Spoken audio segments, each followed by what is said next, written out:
Hello' guys, আজি মই বনাই আছোঁ চিকেন টিক্কা। আহকচোন চিকেন টিক্কাৰ ৰেচিপিটো আমি কেনেকৈ বনাওঁ চাওঁ। তো মই আলুখিনি বইল কৰি লৈছিলোঁ, এনেকৈ অকণমান হাৰ্ড কৰি বইল কৰি লৈছোঁ আৰু এনেকৈ আলুবিলাক গ্ৰাইণ্ড কৰি লৈছোঁ মই।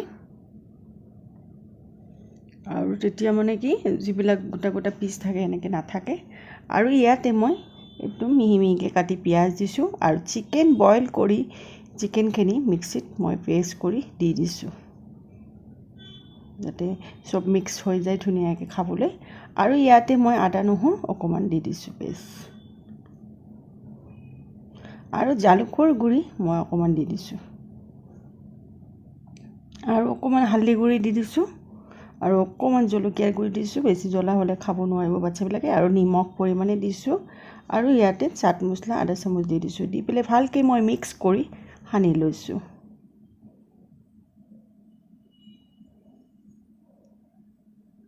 আৰু ধুনীয়াকৈ এনেকৈ মিক্স হৈ গৈছে।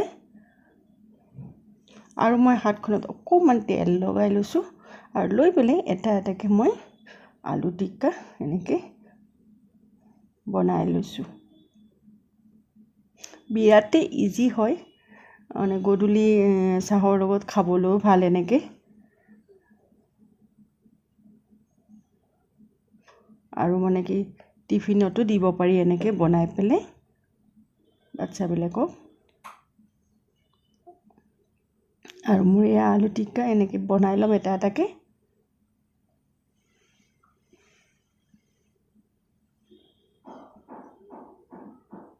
আৰু পিঁয়াজখিনি অকণমান মিহি হ'লে বেছি ভাল, অকণমান ডাঙৰ ডাঙৰ হৈ থাকিলে মানে ছাইডেদি ওলাই যায়, সেইকাৰণে মই এনেকৈ ছাইডটো এনেকৈ কৰি দিছোঁ।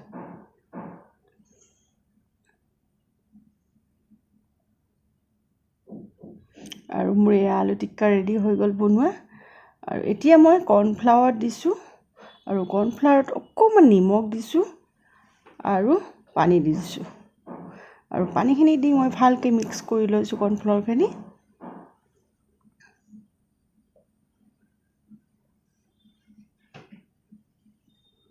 আৰু মই ব্ৰেডখিনিও এনেকৈ লৈ লৈছোঁ, ব্ৰেডৰ গুড়িখিনি। আৰু কৰ্ণফ্লাৱাৰত এটা এটাকৈ আলু টিক্কা মই তিয়াই দি আৰু ব্ৰেডৰ গুড়িটোত মই লগাই দিছোঁ এনেকৈ। আৰু এয়া চবখিনি একেলগত মই এনেকৈ ৰেডি কৰি লৈছোঁ।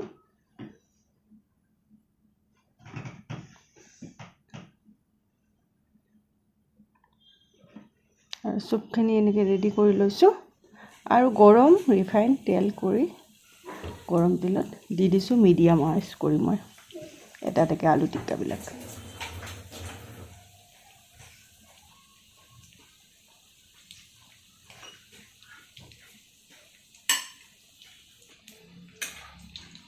আৰু ওপৰত অকণ অকণকৈ তেলবিলাক এনেকৈ পেলাই দিছোঁ।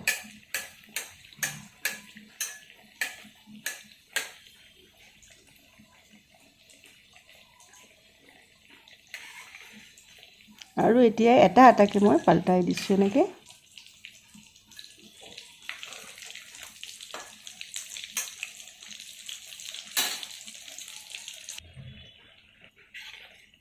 আৰু পূৰা গল্ডেন কালাৰ হ'বলৈ মই থৈছোঁ তেলত, আৰু অকণমান যাতে ক্ৰিস্পি হয় খাবলৈ। আৰু এয়া মোৰ ধুনীয়া গল্ডেন কালাৰ আহি গৈছে। আৰু এটা এটাকৈ মই আলু টিক্কাবিলাক উঠাই লৈছোঁ।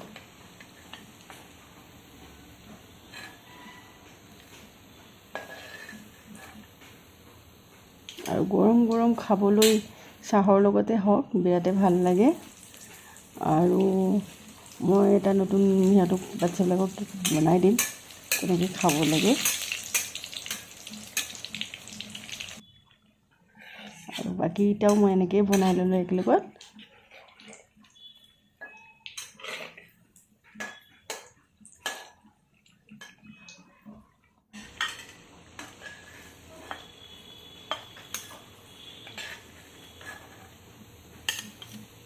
আৰু চবখিনি মোৰ আলু টিক্কা বনোৱা ৰেডি হৈ গ'ল। আৰু এতিয়া মই সিহঁতক যাতে ইয়াতে ভাল পায় এনেকৈ মই ৰেডিমেড বাৰ্গাৰ এনেকৈ কিনিছোঁ, কিনি পেলাই এনেকৈ বাৰ্গাৰ বনাই দি চচ লগাই দিছোঁ। অকণ মোৰ ওচৰত মেয়নিজ নাছিলে সেইকাৰণে চচে লগাই দিছোঁ আৰু আলু টিক্কাটো ইয়াতে দি দিছোঁ আলু মানে চিকেন আলু টিক্কাটো আৰু দি পেলাই ইয়াতে মই চিজ দি দিছোঁ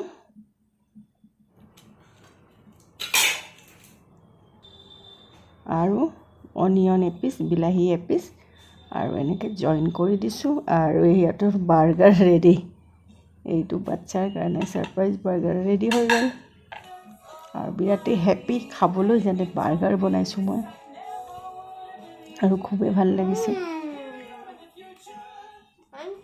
bye bye guys please like video'